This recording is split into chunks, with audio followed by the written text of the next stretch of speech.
Kashmir valley में हर दिन man animal conflict के केसेस जो हैं वो रिपोर्ट किए जा रहे हैं। 2006 से जो ऑफिशियल डाटा आया है, 2006 से अभी तक 224 लोगों ने इस मैन एनिमल कॉन्फ्लिक्ट में अपनी जान गंवा दी है। और अगर इंजर्ड लोगों की बात करें, जो इस कॉन्फ्लिक्ट में लोग इंजर्ड हुए, कई लोगों को सीरियस इंजरीज़ हुई, कई लोगों को माइनर इंजरीज़ हुई, लेकिन जितने भी लोग इंजर्ड हुए उनके नंबर 2829 है। 2829 लोगों को इंजरीज़ हुई इस कॉन्फ्लिक्ट के दौरान। और जब ये इंजरीज़ होती हैं या कई बार लोग अपने परिजनों को खो देते हैं इस कॉन्फ्लिक्ट में, तो सरकार की तरफ से एक कॉम्पनसेशन प्राइस भी मिलता है। कॉम्पनसेशन प्राइस जो है, अगर किसी के इस कॉन्फ्लिक्ट में मृत्यु हुई है या किसी को कोई परमानेंट इंजरी हुई है, कोई बॉडी पार्ट जो है वो परमानेंटली डैमेज हो चुका है, उस तरह के केसेस में सरकार जो कॉम्पनसेशन देती है वो 3 लाख का है। अगर किसी केस में जो इंजरी है वो मेजर इंजरी है, उस केसेस में कॉम्पनसेशन 1 लाख तक का मिलता है। और माइनर इंजरीज़ के केसेस में जो कॉम्पनसेशन है वो 15,000 तक का रहता है। अगर डाटा की बात करें तो 2018 और 19 में 7 मौतें रिकॉर्ड की गई और 101 इंजरीज़ हुई। उसके अलावा अगर 2019 और 20 के केसेस की बात करें तो 13 डेथ्स, जो डेथ टोल था वो बढ़ चुका था, 13 डेथ्स रिकॉर्ड की गई और इंजरीज़ का भी जो टोल था वो बढ़ गया था, 138 इंजरीज़ हुई। 2020 और 21 में, अभी मार्च 2021 तक का ये डाटा है, इसमें 12 लोगों की जान इस कॉन्फ्लिक्ट में गई और 146 इंजरीज़ हुई।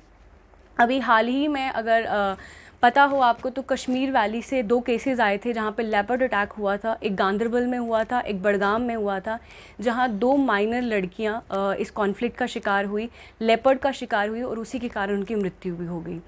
बताया ये जा रहा है कि जिस तरह से पॉपुलेशन जो बढ़ जाती है, जब अर्बनाइजेशन होती है, अनप्लान्ड तरीके से होती है, तो फॉरेस्ट कवर जो है वो श्रिंक होता जा रहा है। जहाँ पे जो एनिमल्स का नेचुरल हैबिटेट है उसमें कटौती होती जाती है, वहाँ पे लोगों को बसने के लिए जगह दे दी जाती है, एग्रीकल्चर लैंड को बढ़ाया जा रहा है।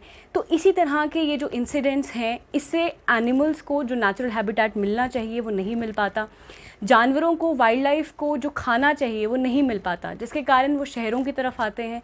वहाँ के उन जंगलों के आस पड़ोस के जो लोग हैं, जहाँ पे रहने वाले जो लोग हैं, उन पे वो अटैक करते हैं अपना खाना ढूंढने के लिए। कई बार तो ये भी देखा जाता है कि जो स्ट्रे एनिमल्स होते हैं, स्ट्रे डॉग्स हो गए, या फिर लोगों ने पेट एनिमल्स घर पे रखे होते हैं, वो जानवर भी इन जानवरों का शिकार बन जाते हैं। ह्यूमन पॉपुलेशन बढ़ती जा रही है, ये कॉन्फ्लिक्ट्स आए दिन इनका नंबर भी बढ़ता जा रहा है। इंडिया की, भारत की अगर मैं बात करूं तो उनकी हमेशा से अप्रोच, हमारी जो अप्रोच है वो हमेशा कंजर्वेशन के लिए रही। हम कंजर्वेशन के प्रिंसिपल पे काम करते हैं कि किलिंग जो है किसी भी जानवर की वो लास्ट रिजॉर्ट होना चाहिए। पर इस तरह से ये जो कॉन्फ्लिक्ट बढ़ते जा रहे हैं, जहाँ पे अर्बनाइजेशन बढ़ती जा रही है, ह्यूमन पॉपुलेशन बढ़ती जा रही है, natural habitat and wild life animals को कम मिल रहा है, उसके कारण ये जो कॉन्फ्लिक्ट्स हो रहे हैं, अगर प्रॉपर स्ट्रैटेजी नहीं बनाई गई, प्रॉपर प्लानिंग नहीं हुई। अभी हाल ही में कुछ महीने पहले एक रिपोर्ट आई थी, जब कश्मीर वैली में ये केसेस बढ़ गए थे, तो उस दौरान ये बताया गया था कि जो डिपार्टमेंट है, फॉरेस्ट डिपार्टमेंट, उसमें जितने लोग होने चाहिए, जितना स्टाफ होना चाहिए, उतना स्टाफ नहीं है।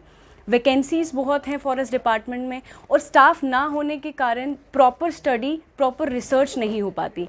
टाइमली रिसर्च बहुत ज़्यादा ज़रूरी होती है इस तरह के केसेस में, जहाँ पे रिसर्च होती रहे कि कितने एनिमल्स का जो पॉपुलेशन है वो जंगलों में बढ़ चुका है। अगर एनिमल का पॉपुलेशन जंगलों में बढ़ा है तो उनको कितना खाना चाहिए, ताकि खाने की तलाश में वो शहरों की तरफ ना आए, उनका जो शिकार है वो लोग ना बन जाएं, शहर के लोगों के पेट एनिमल्स ना बन जाएं।